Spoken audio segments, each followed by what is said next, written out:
This game is a war designed to attack our children's minds, and it's called Pokemon. Do you use a microwave oven? If you're anything like me, you do.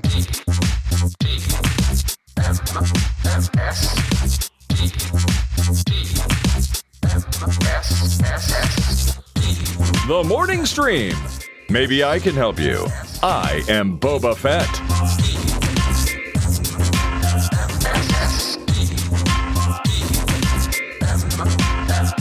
Hello and welcome to TMS. Welcome to the morning stream, everybody, for August 10th, 2026. I'm Scott Johnson. That's Brian Ibbett. Hi, Brian Ibbett. Hello. I'm a little tall. I'm gonna lower myself a little bit. Oh, can I? Is it not working? No, it's not working. I'm moving. I mean, you got... oh, there we go. Now it's moving. There we go. There. We got the full frame, Brian, now. I like that. Yeah. Good morning. How was your weekend? How did everything go? It was really hot here, and we were kind of just really sweaty. hot here, and I decided early Saturday morning that it was going to be sprinkler replacement day or sprinkler fixing day, and so that is a hot activity. It is, and it's like, all right, first thing 9:00 a.m. Saturday mornings, 8:30, 9 o'clock. Get out there with the shovels. We've got one in the backyard that's not doing what it needs to be doing, and then two in the front yard that are not doing what they need to be doing. And really, one of them is spraying, but it's also has a second line that's just shooting straight up because somebody ran over it with the edger. Wonder who that would have been. It wasn't me. But got out there and started working on the backyard one. And then Tina said, you know what? I was thinking I'd just replace this area with flagstone. I said, so I don't need to do anything with the sprinkler? She's like, nope. Okay. So I I covered the area that I dug up with the shovels back. And then I went to the front yard and I started digging out around this one that's right next to the driveway. Yeah. And turned on the sprinkler just to see, all right, where's, it's not doing anything. So do I need to just take it out and replace it with another one? And it's just putting out a little bit of water. And I'm like, well, wait a minute. I grabbed the screwdriver and screw that little thing on the very top of it. And all of a sudden, water starts coming out like it normally should. Nice. So great. Okay. So Small adjustments. Never hurt. Yeah. Pack the sod back around it, and I go to the third one. Well, that one was the one that got run over with the edger. That one absolutely needed to be replaced. So dug that all out, went up to the hardware store. Ace had a thing this weekend where if you buy a $5 bucket, you get 20% off everything you can fit in that bucket. So Tina and I decided we were going to load that thing up with everything we've been needing for the house for the last couple months. Just a normal size bucket, like a regular bucket? It's like one of those Home Depot kind of buckets. Oh, okay. Pretty big then. Like a workman's bucket. Yeah, whatever they call those. Yeah. Sure. Okay. So have been wanting to get a cover for the Blackstone, so got one of those in there, got some peanuts for the squirrels, got some a new sprayer for the hose, got a replacement sprinkler. Thank goodness we remembered that. And then came home and installed it and was done for the day and said, great, now I'm going to write it almost was done for the day. Got all that stuff done, took a shower, came downstairs, looked at Discord, and I was reminded by Stormy Sooner in Discord, hey, we're at Snarf's ready. We grabbed a table already. We'll see you when you get here. Oh, shit. Crap. So I texted her really quick and said, hey, be there in 15 minutes. Fortunately, we're close enough to downtown, the highway and everything that we can get down there pretty quick. And we did. And we went out for Lewin's ice cream, which was really good. So very nice. Still got to see Natalie and her friend Matthew. They were in town hanging out. And always terrific seeing them. Well, that's awesome. I hate that. Her.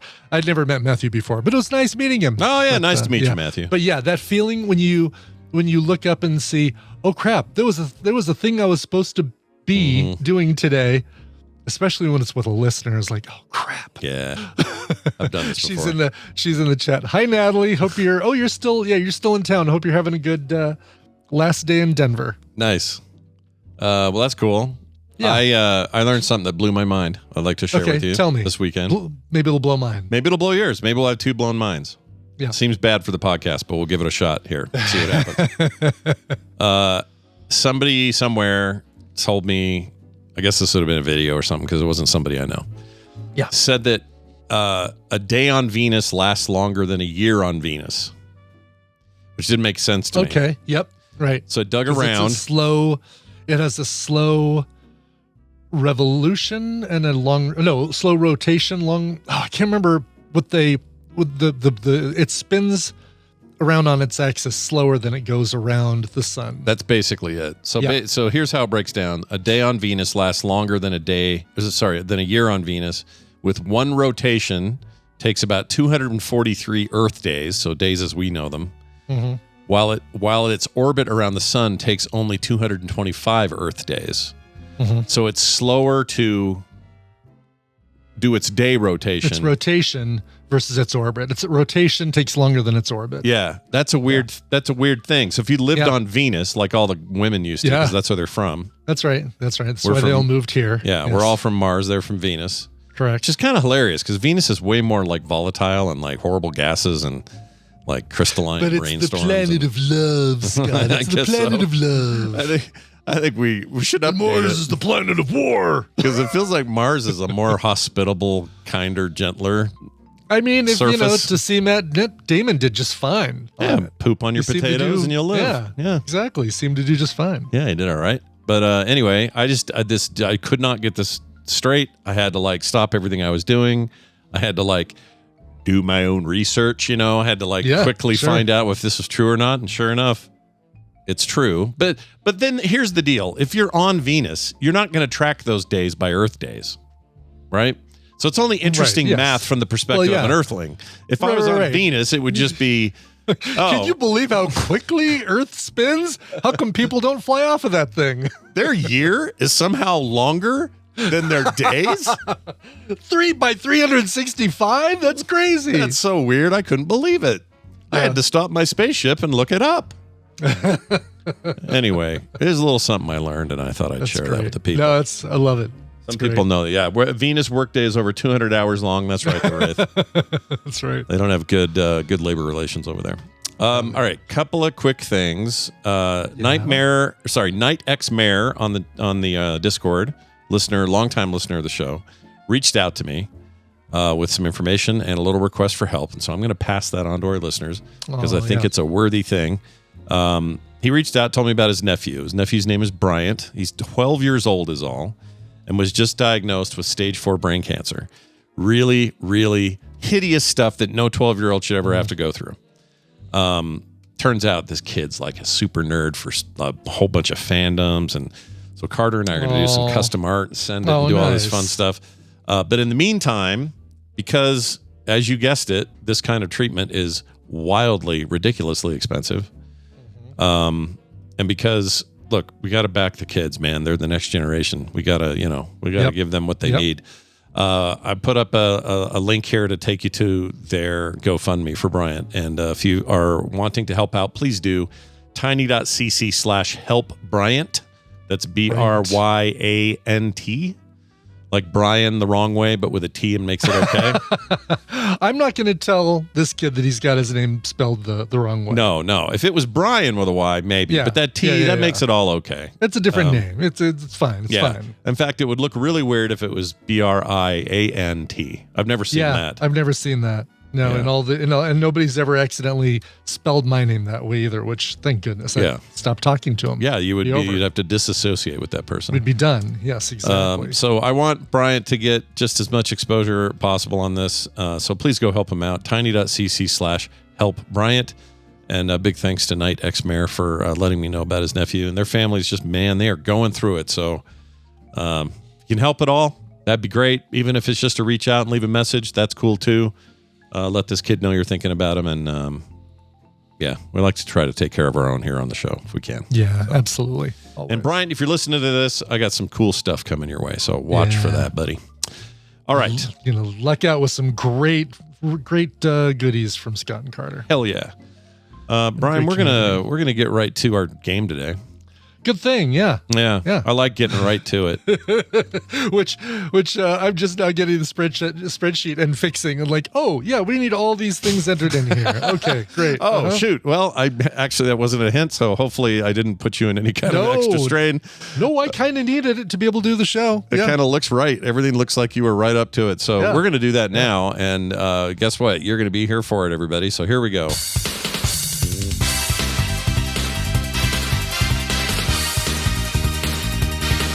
All right, let's bring Brian Dunaway in here, who is joining us now. Oh, I hear myself. Why do I hear myself? Why do you hear yourself? I don't know. You still hear yourself? I do. Yeah, I'm hearing me too. Yeah, just a slight echo. Says you're on the Razer Black Shark V2. Yeah. This is I what haven't changed anything. Yeah, FilmSec was like this yesterday morning, but then you did something almost right away and it fixed it. Well, I was at the house. That's totally different. Yeah, that'd be a different mic. That's a totally different setup. Because you're at work, right? Yeah. Let me put you on full repair, see if it fixes it. Okay, how about now? Okay. Test. Oh, fixed it. Yeah. You're a little full repair. You're a little lumpier, but that's okay. We can deal with that. I don't know. Yeah, I don't know either. That doesn't make any sense. I don't know why we can hear ourselves because I don't have weird. I didn't change anything, and this thing is not smart enough to. I mean, you literally have to have like input-output cables to send stuff back to people. Yeah, how is that? I agree. I don't know. Possible? I got like no looping or anything. I have no idea. We can test it later, but I don't know. For now, this works. Yay, Brian's here. Let's play a game. Hey, why don't you, Brian, explain to me and Brian Dunaway how this damn thing works? Will do. Welcome to Do Frogs Have Brains, a countdown-style trivia game. I've got 20 questions across various subjects, including science, art, entertainment, history, and more. Hope you don't get a question in the category of more. Oh, man. Scott and Brian will each get 90 seconds to answer as many of those questions as they can. While Scott's answering his questions, we're going to put Brian into a soundproof isolation booth. And then to skip to the next question, you can always say pass. I don't know why I feel like I need to remind you guys, but the player with the most correct answers after 90 seconds wins the prize for their contestant, and contestants have been pulled from our Patreon supporters at patreon.com/TMS. Nice. Scott is playing for Headphones Neil. Woo! Headphones Neil. Yeah, represent the headphones. That's right. Mine just sit. Brian playing for Mohammed Oranos. Okay. Yeah. Oranos. All right. Oranos. Sure. I'm in it. Oranos. When the walls fell. Cool. All right. So, Brian, we're going to put you into your little isolation booth, your little soundproof isolation booth now. Are we ready? All right, here I go. Okay. All right. All right. Okay. And Scott, as always, I'm going to start the timer. We're doing 90 seconds, just testing it out, see what 90 seconds feels like. Sure, why not? We're going to find the sweet spot on this damn thing if it kills us. And I'll start the timer when I ask you your first question. All right. Okay, here we go. How many players are there on a court in a volleyball match? 6, 11, or 12? 12. What is the capital of the Philippines? Manila. What do you call a cylindrical receptacle that stores grain? Oh, silo. Well, named after the city where they signed the pact in 1955, where did 8 Eastern European states agree to form a political alliance? Geneva. Which parent must be of Jewish faith for the child to be considered Jewish? Mother. What term describes the phase of pregnancy when the child's inner organs are not yet developed? Fetal. What New Jersey meat market was a hangout for Tony Soprano and his cohorts? Oh, shit. Pass. The Great Pyramid of Giza was built as a tomb for which Egyptian king, also known in Greek as Cheops? I don't know this, so I'll say Tootin Common. In which country are Catalan, Galician, and Basque spoken? Pass. Which famous pop artist used comic book imagery in his artworks like his seminal Wham! Oh. Pass. In which children's classic would you encounter Mole, Ratty, and Mr. Toad? Pass. The Fair Isaac Corporation takes credit for creating what acronym? Pass. Actress Nicole Kidman married what country music star in 2006? Toby Keith. What is the more familiar name of... Okay, I'll finish the question. What is the more familiar name of the Criminal Investigation Department of the London Metropolitan Police? MI5. That is incorrect. Okay. Man, the ladder, the final I know, nine holes you were off rough. to a great start, and then kind of not. Petered out hard at the end. Kind of petered out hard. All right, let's see if Brian does any better. Let's welcome him back. Very well. I shall release Brian. It's funny that it plays. I hear it through your thing, and then I hear it through my thing, so I actually hear that in an echo. It's really funny. That's weird. Yeah. I don't know why you hear that at all. You shouldn't hear that from me. No, I hear it from the page, which is I hear the ding twice too. Oh, right. And there's no way. Yeah. I mean, I guess because that there's no does reason- play back to you from me. Yeah, for I sure. could mute I can mute. Well, I can't. I'm going to find out a way to mute it. And usually I've got a little mute icon on Safari that I can just say, oh, yeah, mute this website, but I don't. All right. Right click on the tab. Maybe it might be there Oh, let's try that. sometimes. Yeah. Yeah. Mute tab. Ding. Yeah, there you Ding go. for Scott. Okay. Well done. All right. Give me an extra point. Just kidding. Ding. All right, Brian. The 90 seconds worked well. We're going to give you the same 90 seconds. How do you feel about that? I Yeah. feel pretty good about it. Scott did pretty good for. That's He pretty did. good. Thing. Yeah. He did. Yeah, it was All all right. it was all very top loaded. Let's see if you do the same. I'm very curious Yeah. about this. Matter of fact, All yeah, right. I stopped hearing dings after a while. I was like, Oh That's right, because you do hear the dings as well. That's funny. All right. I don't know. Let's see how you do. I'll start the timer after I ask the first question. Brian, how many players are there on a court in a volleyball match? 6, 11, or 12? 12. What is the capital of the Philippines? Pass. What do you call a cylindrical receptacle that stores grain? A silo. Named after the city where they signed the pact in 1955, where did 8 Eastern European states agree to form a political alliance? A city. I don't know. Pass. Which parent must be of Jewish faith for the child to be considered Jewish? Mom. What term describes the phase of pregnancy when the child's inner organs are not yet developed? Ew. Jelly face. What New Jersey meat market was a hangout for Tony Soprano and his cohorts? Oh, geez. I don't know. Never watched Soprano. Pass. The Great Pyramid of Giza was built as a tomb for which Egyptian king, also known in Greek as Cheops? Pass. In which country are Catalan, Galician, and Basque spoken? God, I don't know. Pass. Jesus Christ. Which famous pop artist used comic book imagery in his artworks, like his seminal Wham! George Michaels. I don't know. Jesus. In which children's classic would you encounter Mole, Ratty, and Mr. Toad? Oh, Wind of the Willows. Yep, there we go. That took a second. The Fair Isaac Corporation takes credit for creating what acronym? ABC. Actress Nicole Kidman married which country music star in 2006? Pass. Okay. Man, we managed to tie somehow after Yeah, that. I know, with all that. Exactly. Which, let me grab my tiebreaker cards. Nice All right. job on the Wind of the Willows. I could not pull that Oh, one yeah, out. yeah. That was, Yeah, let's go over the other ones you guys missed. Manila's capital of Philippines. Scott got that one. Oh, named after the city, the Pact, the Warsaw Pact. Warsaw. Wars where they. Fact. Yep. Gummit. The phase of pregnancy when the inner organs are not yet developed is the embryonic period. Oh, Tony Not the Soprano jelly hung face. out at Satriali's. I did like Jellyface a lot. Don't Yeah, Jellyface is very good. No. Khufu is the Egyptian king that the Pyramid of Giza was built for. Okay. Catalan, Galician, and Basque are spoken in Spain. Oh, This one I'm surprised that both of you missed. The pop artist that used comic book imagery is Roy Lichtenstein. Or Oh. Lichtenstein. Yeah. What? You know what? I did what Brian did. You said a musician, Wham. right? Yeah, you thought George Wham. Michael. You heard Wham. Wham threw you off. Yeah, and it also threw me off. It didn't make me say Wham, but it made me think of a musician, and that's a weird that I get happened it. in our brains. Really Yeah. weird. Fair Isaac Corporation, FIC, takes credit for FICO, is what they took credit for. Shit. Oh, okay. Nicole Kidman married Keith Urban. Not Toby Keith. Urban. Yep. Yeah. And then the Criminal Investigation Department of London. Brian, you didn't get to this one. Scott get did. It is Scotland Yard. Scotland Yard. I would have got that. Shit. Sure you would have. Oh yeah, he probably probably would Actually, have. probably would have. Yeah. Yeah, I said MI5, which is like CIA. It's just the stupidest thing ever to say. Thought of that, so that's great. So how All do we right. break a tie? We break a tie again with a higher or lower. Sweet.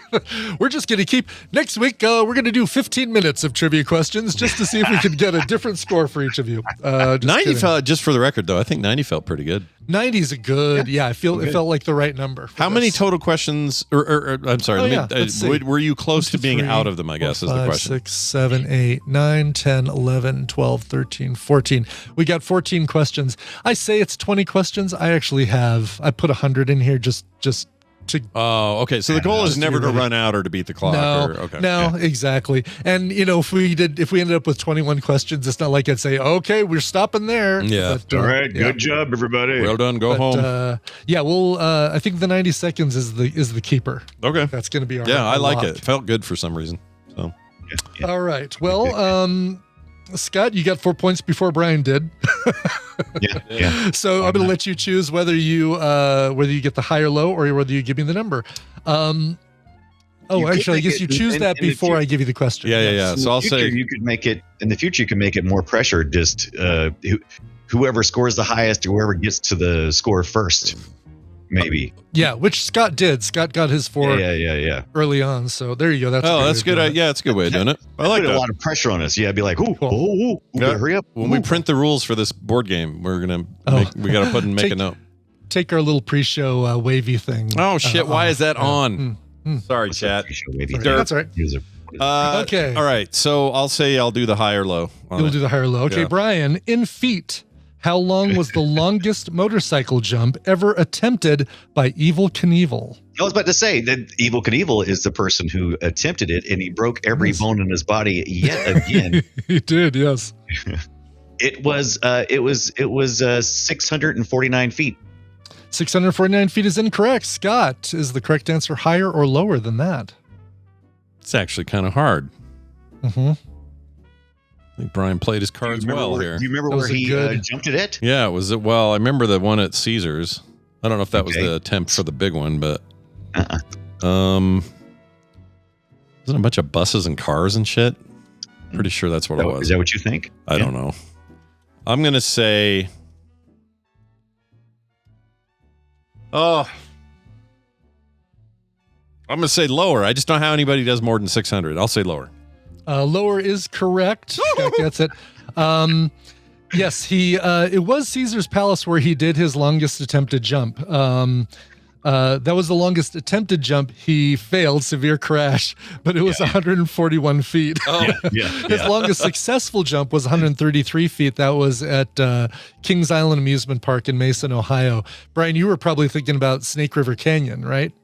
Yes. Oh, yes. Yep. right. I forgot he even Yeah, yeah. tried that. And that was, That should have I don't killed remember him. how long. No kidding. Yeah, no, it was the Caesar's Palace one that broke him, literally. And it was filmed by, it was somebody weird that filmed it. Like, it was some weird trivia I found out. It was the wife of, Gene Roddenberry. Oh, it was somebody, you're not far off. Let me see here. Hold on. he's a great condor. He's like, I gotta watch it. Filmed by Wife. Let's see. Linda Evans filmed. Really? She was married to John Derrick, who was a director at the time. And This is her footage here I'm looking at? yes. What? That's his Caesar's Palace one? Yeah, that's it. You gotta wow. be kidding. Oh, look Oh, at him there's ragged the- all oh, off of that gosh. thing. Oh, thank goodness YouTube put a bunch of other shit up. Isn't that, don't they show that in the Fall Guy? Isn't that like in the opening scenes or something? What am I thinking? Oh, about? do they really? It's something Can't like that, right? Yeah. Yeah, the Interesting. Lots of stuff. and then he shows like some kind of major wipeout on a motorcycle. That might have been it. Actually. Yeah. So it's funny. The ABC declined. They said, we're not going to show this thing live just in case you don't make it. Smart. And so Evil Knievel paid out of pocket to John Derrick to say, would you film it? And to save money, Derek had Linda Evans shoot the event, capturing the front view that we saw there was Linda Evans footage. That's of great Evil that Knievel. she's got Yeah. that camera. I'd never heard that before. What's funny Yeah. is there's a whole documentary on this from Johnny Knoxville made it. It's very good, by the way. Great documentary. Years ago, I can't remember even the name. Someone in the chat will know it, but it's basically Evel Knievel's whole life, and Oh, interesting. the effect he had and the kind of fandom it was and all that, and how. Do you happen to remember what Evel Knievel did before he became a stuntman, or before he became a? They probably said it in the doc, and I forgot. Yeah. An insurance salesman. Oh, really? Nice. Of all How things. ironic. Exactly. Yeah, is it called The Stunt Driver? What's it? That might be it. That's what a stigma says. Yeah. Oh no. Well, I don't know if he's talking about, because he's talking about a new Jay Baruchel movie about a stunt driver. Documentary. Let me just find this real quick. It is worth another recommendation. Oh, Yeah, Being that's Evil. It's called Being Evil. Being Evil, of That course. makes sense. Yeah. And I it's think great. I may have done a recommendal, but it was a long time ago, 2015, so it's 10 years ago. And somehow Knoxville had a major role in this. Can't remember where. I think he produced it, was the deal. Oh, it's on Tubi and Prime right now. Totally worth watching, you guys. Really? It's All right, I'll great. check that out. Yeah. And they go back to all of it. They interview like freaking George Hamilton of all people, because he would have been kind of that Caesars era guy. Exactly. No, it's weird how all these people, like, you wouldn't expect would all be friends. Like John Derek and Linda Evans friends with Evel Knievel. It's bizarre. It's really, But, really yeah. weird. And I loved it. Plus they talked to like Travis Pastrana and like, who's the other guy on the Matt Hoffman, some of these more modern like Daredevil types, and how Evel Knievel just shaped them as kids. And Wow. it's super good. It's super good. very He's also cool. a I'll have to little check bit that of a out. psycho, that guy. Just a little bit of a Evel wackadoo. Knievel? Yeah. Yeah. Yeah. I believe it. Yeah. He was. I think you have weird. to be a little bit to do stuff like he does. And his wife, also named Linda, I think. Yeah, Linda Knievel. Listening to her just explain what it's like to live with that guy is wild. Anyway, highly recommend it. It's very, very good. Well, good deal, everybody. We got a winner. Congratulations. You get a victory let's. pickle. We get victory pickles all around. Yeah, well, not only does Headphones Neil get a victory pickle, he also gets a copy of Dead Cells and the DLC for Dead Cells called The Bad Seed. I've played Dead Cells. Love that freaking game. It's so good. I've never played The Bad Seed though. Their next game, that team, they got hired by Konami to make a proper 2D, although it's like 2.5D, but a proper Castlevania game coming out this year. It's still sometime this year that's coming out, and it's the Dead Cells people making an actual Castlevania game, which totally informed what Dead Cells was in the first place. I can't wait. Yeah. That's cool. Castlevania Dirt Monkey or some name like that. Really? Yeah. Well, I'm sure it's not that. It's but not Dirt Monkey, awesome. but it's something like I still that. can't wait for it. But don't worry, Headphones Neil won that. Muhammad Aranos, you are getting a copy of Resident Evil Village, which is also pretty good. You've got 2 months to activate it, by the way. So you're going to get this code. When Scott sends it to you, he'll put the date in there that you need to activate it by. Absolutely. Get them in there. Looks like 9/3/26 on Resident Evil, and Anytime on Dead Cells. Dead Cells is anytime. Yeah. Yeah, but don't wait because it's so deadline. good. Yeah, exactly. Oh my gosh. I never played the Bad Seed DLC, but I did play, because they actually made a Castlevania DLC for that thing, which started this little collaboration with Konami. Anyway, Dead Cells, all-timer, Cool. man. So good. Since you threw out a recommendal, I'm gonna do one as well, because this one that's something I recommended years ago, season 1. We've been watching season 2 of Sugar with Colin Farrell. Dude deserves an Emmy for that role. It's so freaking good. It is like current day LA, but he's like a kind of a noir detective. So freaking good. Scott, You raved you about need- that first season, and I still haven't seen it. So I'm gonna rave about the second season too, because it is so good, and the less you hear about it, the better you're gonna enjoy it. all right. I'm This is all. one where I mean, this I is one love where I feel like a spoiler could really spoil things. So. If there's 3 aspects, all the aspects of this I like. I like everything Apple TV makes. That I haven't made a piece of crap yet. Yeah, I like Colin Farrell and just about everything. yeah. And I And really think Shea like. Wiggum is in there too. Oh shit! Shea Wiggum. Oh. He's in season 2. I'm pretty sure he's in season 1 too. I have a rule about Shea Wiggum. It could be the worst, shittiest. The movie could literally smell through the screen bad, and Yeah. I'll still watch it if Shea Wiggum's involved. That's Yeah. how I feel about that guy. good. All right, I'm in.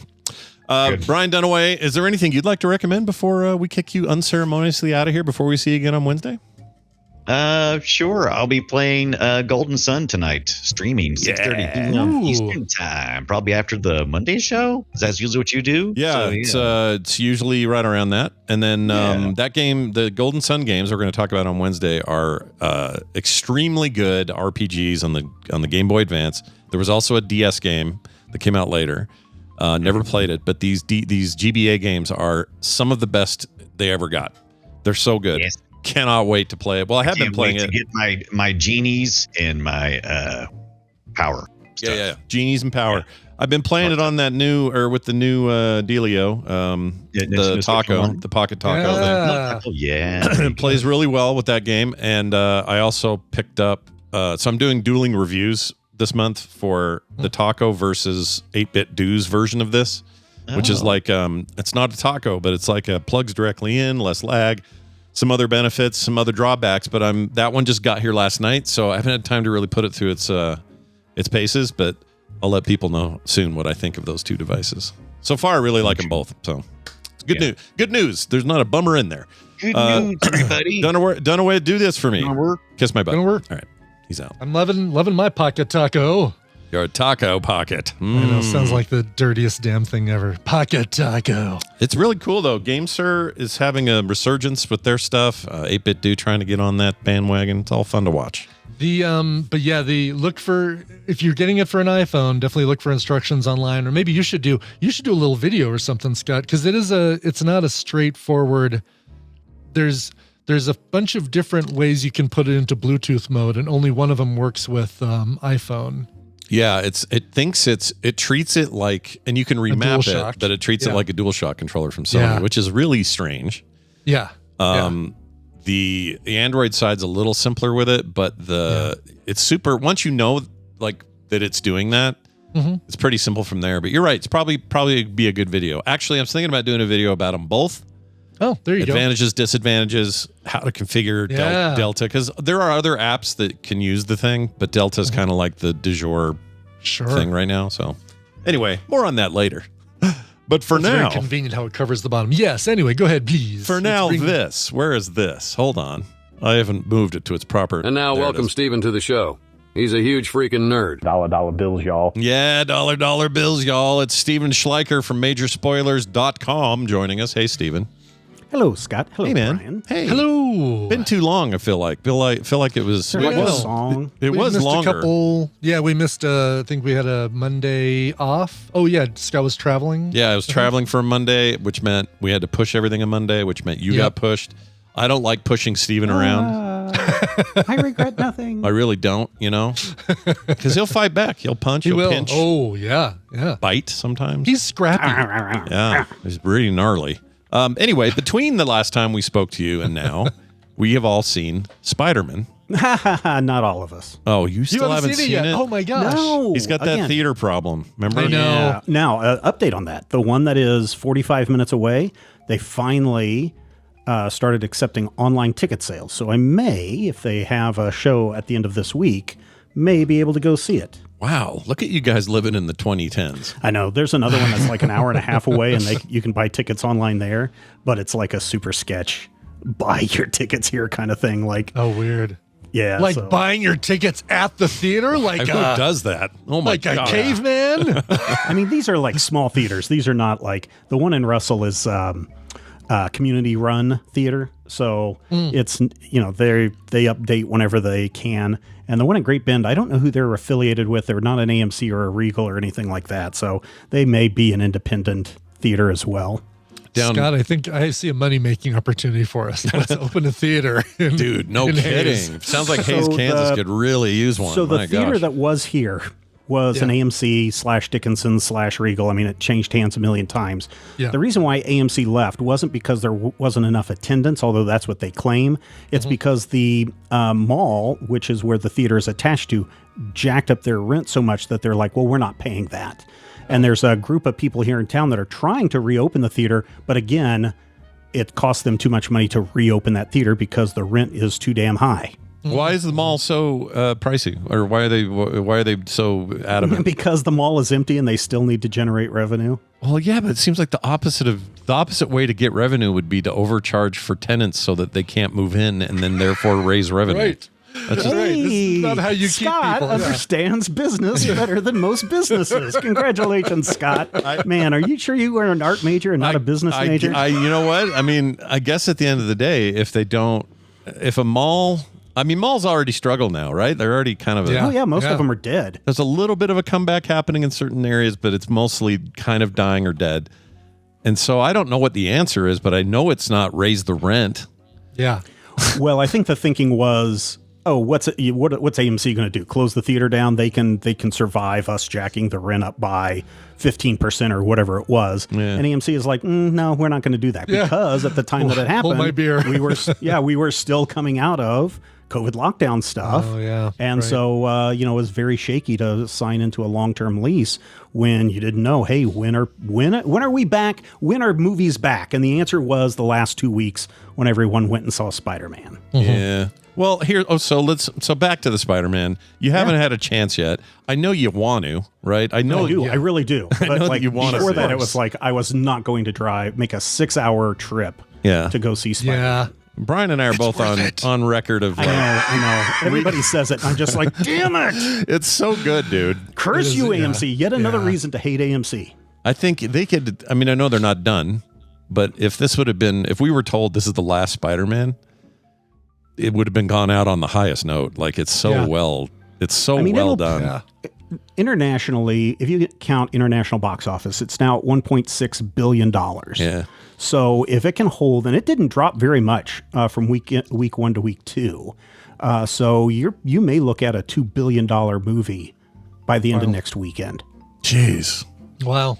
That's crazy. Superhero fatigue, huh? What did so that is the question, right? So have we hit superhero fatigue?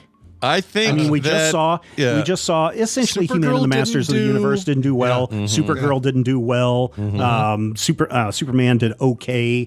What was the last Marvel movie that we had? Fantastic Four, was it? Fantastic Four didn't do so well. Did okay, yeah. Yeah, I mean they did okay, but they're not doing $2 billion okay. No. And everyone has always said since Endgame, that's the end of the superhero movie as a genre. Nobody's going to go see those movies again. Yeah. And I don't think that the answer is that there's superhero fatigue. I think that it is there are only 2 superheroes that people want to see in theaters, and that is Spider-Man for Marvel and Batman for DC, and that's it. That's an interesting take. They are the 2 most popular characters, right, for both publishers. They also, I was going to say they sell the most books too. Those 2 characters. Yeah.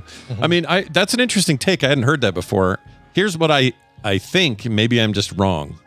But I think the fatigue part comes from when it's a lot of samey and they feel churned out. Yeah. Yes. Where they get you again, it doesn't hurt that it's Marvel's most popular character. But what makes this movie good is not that it's a Spider-Man movie, it's that it's just a great movie with Spider-Man in it. Yeah, it just happens to have Spider-Man in it. And it does that so well and weaves the 2 things so well that it just comes off as like a good movie, that it doesn't have to have a qualifier or context that it had superheroes in it. So that's been done many times. I think Endgame and Infinity War are emblematic of that, but even more so Captain America and the Winter Soldier was this. It was a great spy thriller, ripped right out of the 70s era kind of spy thriller template, but also had superheroes in it and was part of a larger universe. Yeah. And it made it a great film. That was a different time, though. I understand that, and we are living in a post-COVID whatever time. But to see Spider-Man do these kinds of numbers, and if you just look at the meat and potatoes on the plate of the movie, like it's a big meal of good filmmaking. And I think if they can keep doing that, even with the stuff that's lesser known or even that just doesn't do as much money because they're not the big characters, I still think you could lessen that sense of fatigue by just making great movies. Spend less time pumping them out and more time What is it? Yeah. Quality versus Well, but quantity that's- stuff, right? Exactly. So that's Yeah. part of that's going to be part of the problem, because you have to remember Sony still owns Spider-Man for all the movie stuff. Right. They share Spider-Man with Marvel, and after these last couple of weeks, there's no way that Sony is going to give Spider-Man up for anything. Which means unfortunately, we're going to get more Madam Webs. We're going to go get more Morbin time. Cravens. We're going to go get Cravens. Right. We're going to get a lot of those movies. Because Sony is banking that even though those 3 movies are not good and didn't make any money, they're banking that their next Spider-Man movie will bring in $2 billion and cover the cost of that, and they still retain all of the rights to those Spider-Man film franchises. Now, yes, for those who are arguing, yes, Marvel and Sony are working in cooperation together, so Marvel gets to get its beak wet, Disney gets its beak wet, but Sony is the one that keeps most of this. They have money the in this wettest deal. beak of all 3 They do. deals. Yeah, They do. exactly, yes. And as long as Amy Pascal is still in charge, then I think they've got their I'll set bet- sight in the right way. If Marvel would have made a nice offer right after Morbius, Madam Web, and Craven, and said, I don't think so. "No, you think that they knew? No, they knew because that the minute on the horizon? that Marvel went to Sony and said, "Can we please have a Spider-Man in our Avengers movie?" Then Sony knew that, we've We got got something them. here that people We got want. them by the short and curlies. Yeah. Yes, exactly. Yeah, and they even made Marvel prove it out first, because Tom Holland's first appearance in Spider-Man is not in Spider-Man; it's in freaking Civil War, right? Yeah. Yeah. So it's like you're gonna test the water first for us. That went well. Now we'll roll into our big movie. That went really well. Like, they're never gonna let go of this stuff. Yeah, and had they not screwed up with Lord and Miller, I think that we would have we'd be on our 4th or 5th Spider-Verse movie. Probably. What? So let me ask you a question about that. Is that the reason for the delay? There's some big fart around with them, with the directors? Yeah, so or- there were creative differences with Lord and Miller, and so they exited that. And so they basically have to redo everything when you, for that movie. so to read, but it's supposed to come out next year, so we'll see. when they say redo, I mean, there were some bunch of story issues, and the technology that they were doing to create that unique look for Spider-Verse, they wanted to take it another step further. And apparently, Sony was like, "Yeah, we can't do all that stuff. We need to crank this out." And they're like, "Okay, see ya." And so I don't know. I think the story is still Lord and Miller based, but they've got some other people involved now on that. well, last time the Lord and Miller exit happened, we got Solo, so I don't have great feelings about that. I mean, Solo's not the worst thing, but it's an okay movie. It's fine. yeah, I wish but Spider-Verse, I would those actually first like 2 to see a Spider-Verse sequel. movies are incredible. the opposite of okay. They are so good. Yeah, they're fantastic. The Into the Spider-Verse is like the best superhero movie of all time. I love it. Is it? It's Yes, it but is. And then Homecoming is the second best superhero movie ever made.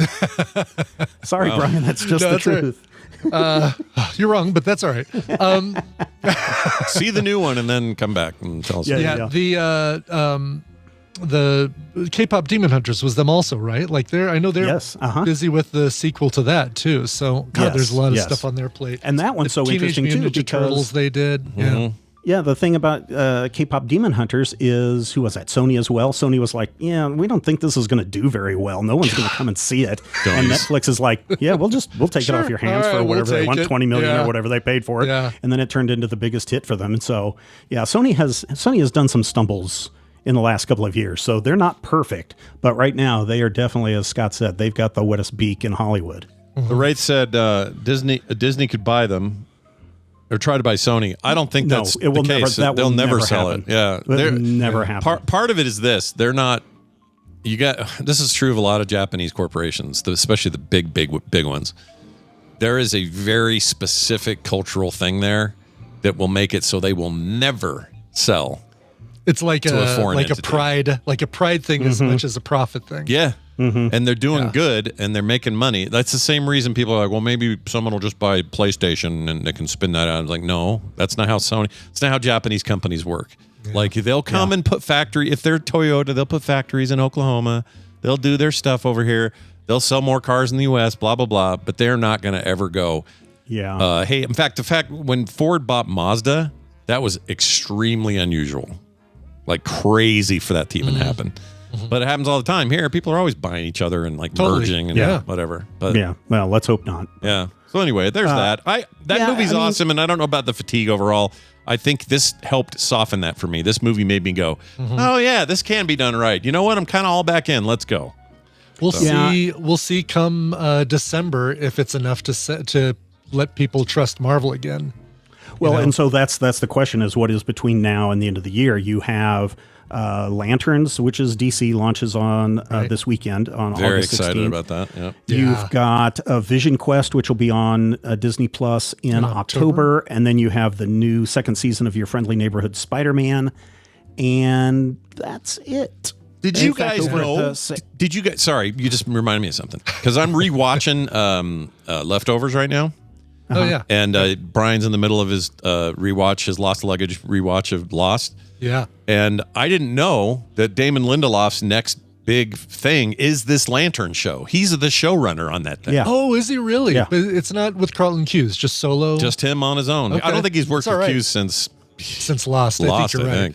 Yeah, not that I don't think there's a problem between the two, but they just haven't done anything. Just a different project. But yeah, like that's great. That makes me so excited. I know people don't love the end of Lost and all that, but if you ask me, you knocked it out of the park with Watchmen. The Leftovers is one of the greatest shows ever to air.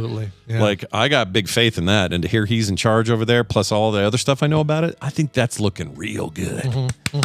Anyway, sorry, Stephen, you were heading somewhere and I interrupted, or I cut you off. I forgot. I was too engrossed in the Lindelof conversation because I was like, Watchmen was really good. Yeah. Lanterns is 8 1-hour episodes, so this will end right about the same time that Clayface hits theaters. That's the other movie that we have coming that's up. right. We do have another super comic book related movie. Yeah. Can't call it a superhero movie. No, not quite. No, that movie looks creepy. That trailer has me a little freaked out. I'm not sure I'm going to be able to watch it. I want to see it pretty bad, but I also just am nervous. Like it's a risky thing to do. I don't think so. I think right now when you look at Obsessions, Backrooms, and a lot of the other body horror movies that are out right now, that's a good point. That's kind of the hot thing, and they're not playing this up as this is Batman's 32nd greatest villain ever. His origin story. No, here's a guy that's an actor who is going through some, it's like the, what was the Demi Moore Substance movie? Substance. Yeah, Substance. It feels a lot like it's that. It's very Substance, yeah. Yeah. So the comic book Substance. Why it's so weird to me because it may not feel MC or DCU to me, that movie, but it feels the Batman vibe. Yes. So do you have any predictions that maybe Clayface shows up in the Batman 2 with the Pattinson foot face and all that? That movie has been delayed for unknown reasons. 2028 now, right? Yeah. So I don't think so. I don't think they're going to totally try to force a Clayface into it. But there's something going on with that movie that we need to look into onto why that's delayed, because it should have been out already. Now, granted, I think they've also canceled, or maybe it's still going on, the Gotham series that HBO was going to do that had what's his name, who was Commissioner Gordon in the Batman movie. Jeffrey Wright. Yeah. He was going to be in that series, and apparently it's been put on the back burner or the cold plate. I don't know what's going on with Batman right now, and Penguin, what's his name, the director. Penguin's done, right? Speaking of Colin Farrell. Yeah, I think that's done as well. That was like a one and done deal. Stupid sugar show. All right. Okay. That's awesome. I could tell because you said the way you said that you haven't watched it, and that's fine. That's fine. No, I watched the first season and talk about a giant bait and switch, and what a waste of my time. Oh my gosh! All right, you really did feel that way. Oh my! No, it was. I hated that show with a passion. Oh my god, I gone. loved it. Okay, yeah. Now we definitely need Scott to watch it to see. I need to break Team the tie Steven here. Or Team Brian. I need to break this tie. That's crazy. No, I get it. There's a lot of people I know. Even Nicole really liked it and made it a recommendals. But I watched that from the beginning. I was like, oh my God, is this like this really crazy, trippy alien kind of, subversive thing that's going on, or, Matrix stuff? And then it's like, no, he's just an alien detective. And okay, well, spoiler alert. Now he's going to have some. Well, I mean, we're talking about a show that's like 2 years old already. So. Yeah, but that's one that I feel if you don't know that going in, it's an even better show. Like I don't know this. I did look at the trailer for the second season, and I was like, oh, this kind of looks like they're departing from that premise. They are. So far they are. Yeah. All right. So maybe the second season would be not better. that I had a problem with the first season, but so far they are not focusing on that aspect of it. Why did Benjen in the chat ask why did he ask Billy Bob Thornton is playing Clayface? Why? I don't get that. Is Billy Bob Thornton playing Clayface? That's a weird. Yeah, I don't know. It's a weird I pull. don't think so. Sorry, they just threw me off, and I had to address it. It was weird. All right, Marvel Comics leaving New York for freaking Burbank. Burbank. What are they going to do? Sit in the old Johnny Carson set? And what are they doing? What is this? So this is very much like the move that DC did back in, what was it, 2013, I want to say, 2015, somewhere around there, where they basically took the offices, the business side of DC Comics, and moved them out to Burbank so they could be closer to Warner Brothers Studios, so that you could have essentially more synergy going on between the comic book side and the film side and the movie side and all of that, and just to streamline the business process. I thought they moved to New York. I was West Coast DC thing? moved out of New York to Burbank, and now Marvel is doing the same thing. Okay. And it's affecting really only about 100 people to move to Burbank, and they're hoping they can bring most of those people along. They only have a year to decide if they're going to move or not, and I don't know what other promises were made to those 100 people, if like moving costs and relocation costs were going to be covered in that, or if they have to deal that with themselves. When DC moved, they lost about 50% of the staff who didn't want to move to California. And so I'm thinking maybe that same thing might happen here, which, it's not technically a firing, but, you can say, hey, look, we have reduced our overhead through this movement.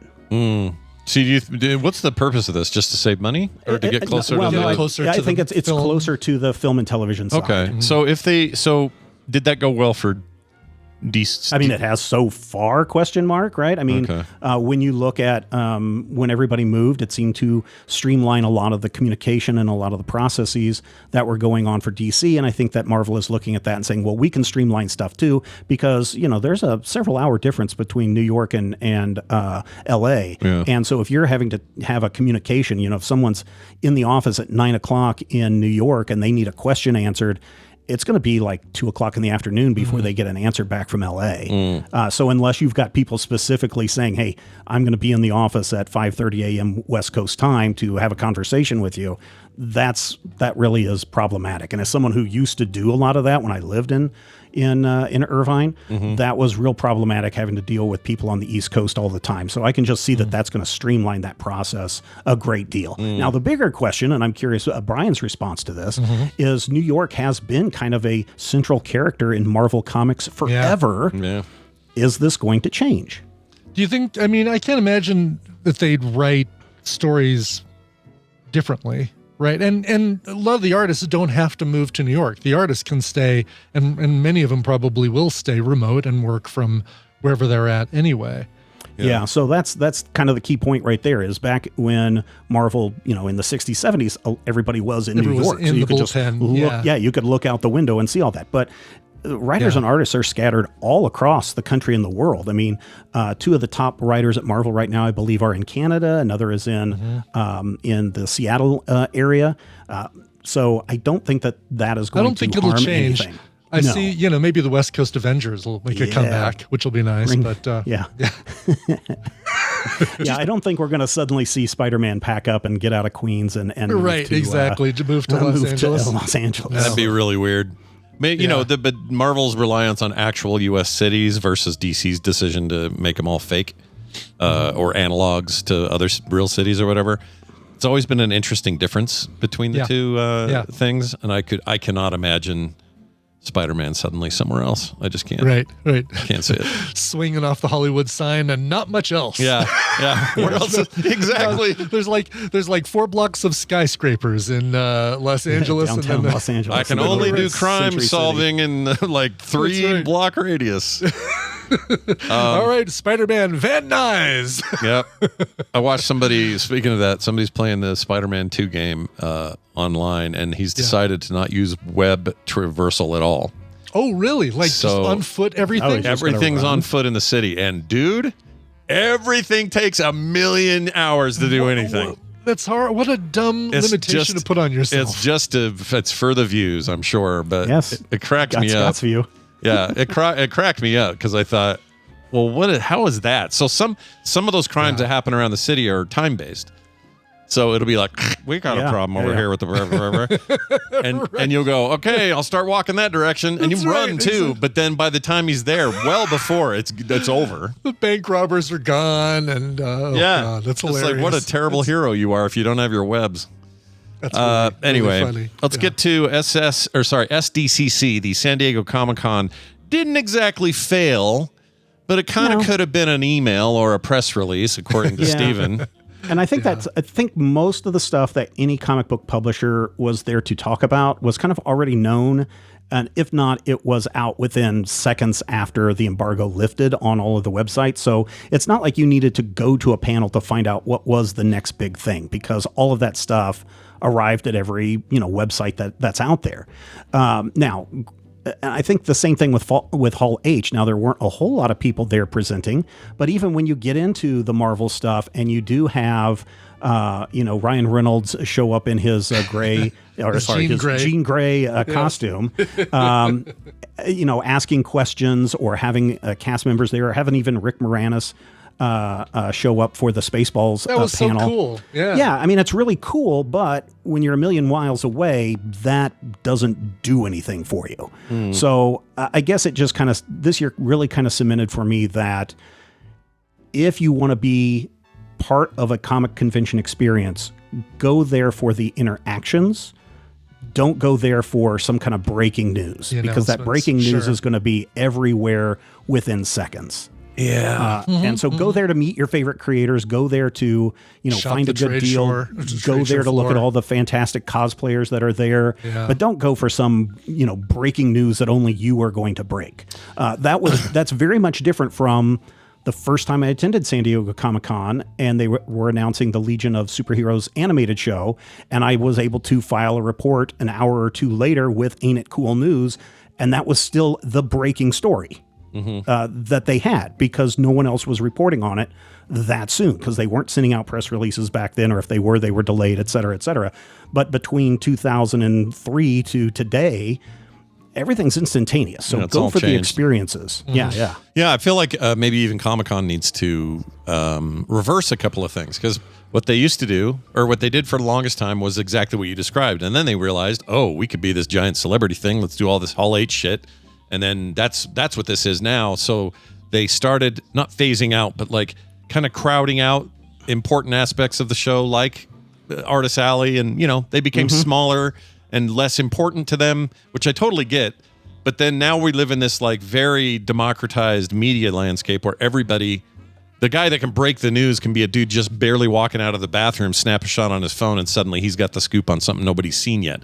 Like that's a weird new landscape. So it feels like maybe Comic-Con's best bet moving forward would be do all the big splashy stuff you want, but also cultivate the shit that got you where you're at in the first place, and like get back to what made that meaningful. I'm seeing that in our local Comic-Con is definitely moving that direction. Like the Salt Lake, whatever we call it now, FanX, they're doing that. Yeah. I think that there's real value in like getting back to the roots of why these things sprung up in the first place. Yeah, and it's interaction, meeting your fellow fans, interacting with them, finding that deal you can't get anywhere else, or maybe even getting the exclusives. Although I'm kind of not a huge fan of convention exclusives, because someone will go up and buy the maximum that they're allowed to buy and then put them all on eBay within the hour. So I saw an interesting video that came out of it. It was at a booth, and Deadpool shows up in cosplay, and you don't. Well, we know it because I know where it was posted, but inside that is, I just forgot his name, but created Deadpool. Liefeld. Rob Liefeld's in this suit. And he comes up to famous, seasoned old guy author, comic book author, John Byrne. Not John Byrne. This story's so much worse when I can't remember people's names. Let's say it was John Byrne, because it might have been. Okay. Anyway, he came over there, and the goal of Liefeld in cosplay was to try to get him to say something mean or negative about Liefeld. And so he kept like giving him easy ins on like make fun of this or what do you think about his weird proportions and this guy refused. He was just like, no, people don't know it. I mean, it's easy to just see the surface stuff, but if you really know Liefeld, you know he's one of the nicest people in this business, and I'm not going to say anything there. Like he really didn't know it was him in the suit. Oh, I love it. So finally reveals it. Was it Jeff Johns? No, that's not a real person. Anyway. Yeah, Jeff Johns is a real Is that right? person. Maybe that's the guy I'm thinking. Anyway, the whole interaction where he just could not get him to say anything negative about him. And then finally, did the reveal at the end where he pulled the hat off. So it made me think, man, make sure you do that. Always be nice about people, even if you don't know who the guy is under the mask. Because it could be Liefeld himself. And what if you said, he can't draw proportions worth of shit? Exactly. That's my only problem with his feet look like crap or whatever. And then you never know who's behind that mask. Anyway, so there's that. Well, Stephen, as always, this stuff's a pleasure to talk about. We're all nerds here. Hey, and if people are mad because I spoiled a horrible TV show for you, my name's not Major Spoilers for a reason. So. Exactly. Yeah. But you can go to that website and leave your consternation at majorspoilers.com. But also subscribe because there's really good content there. Is there anything going on this week you'd like folks to know about? I think I'm very interested, even though I'm not a HBO Max subscriber because David Zaslav's still in charge of Warner Brothers. I think I'm really interested to see what everyone's reaction is going to be for this week's Lanterns debut. I think that'll be the really cool thing to see because unfortunately when you get online, there's so many people that are, this is going to suck just because it's DC or whatever.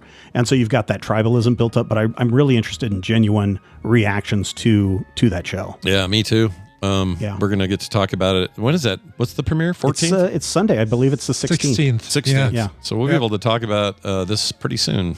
Yeah. I'm definitely going to be watching it day and date. They're only dropping one to start. Do we know? Yeah, one at a time. The first one, though, is a little bit longer than the average, but I think most of them, they said, are about an hour long. So. All right. Well, here it comes, everybody. Get your green finger on, or whatever. Your green ring on, not your green finger.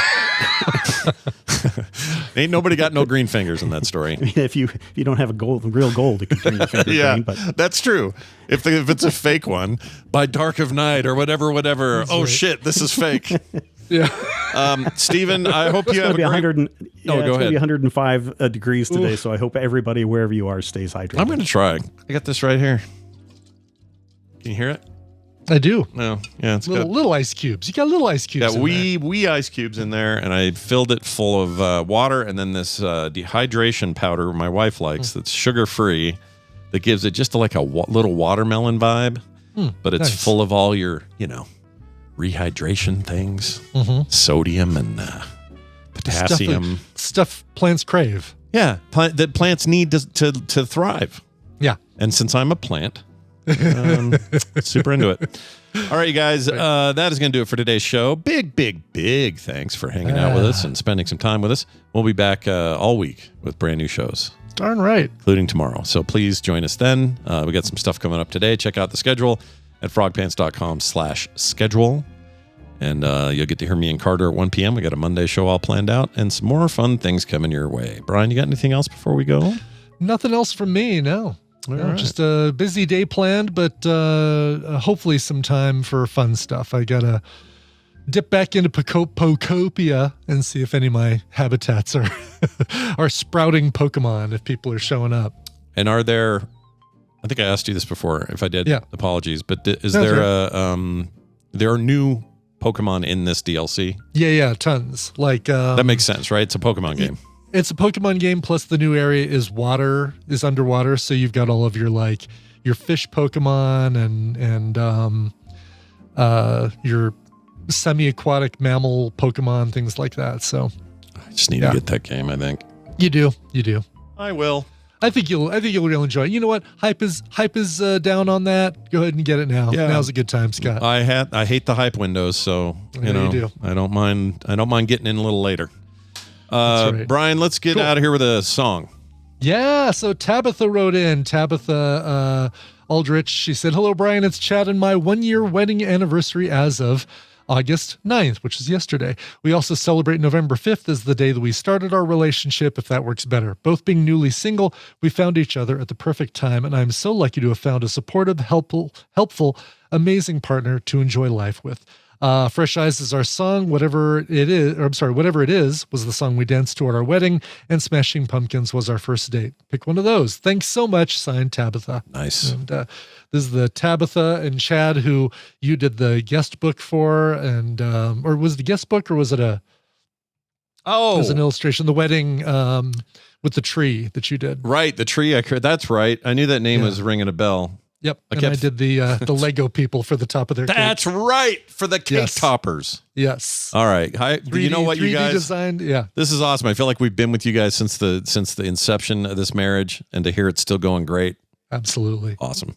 Cheers to you guys. Yeah. Happy 1 year anniversary. I went with the second one, Zach Brown Band's Whatever It Is. Great cover of it that I found, and this is performed by, I've got it right here. It's performed by, oh, nope, it's up here. It's performed by Sarah Vasquez from her 2017 album, She's Got a Country Heart. Here is Whatever It Is. Thanks for listening. The Frog Pants Network lives at frogpants.com. Listen.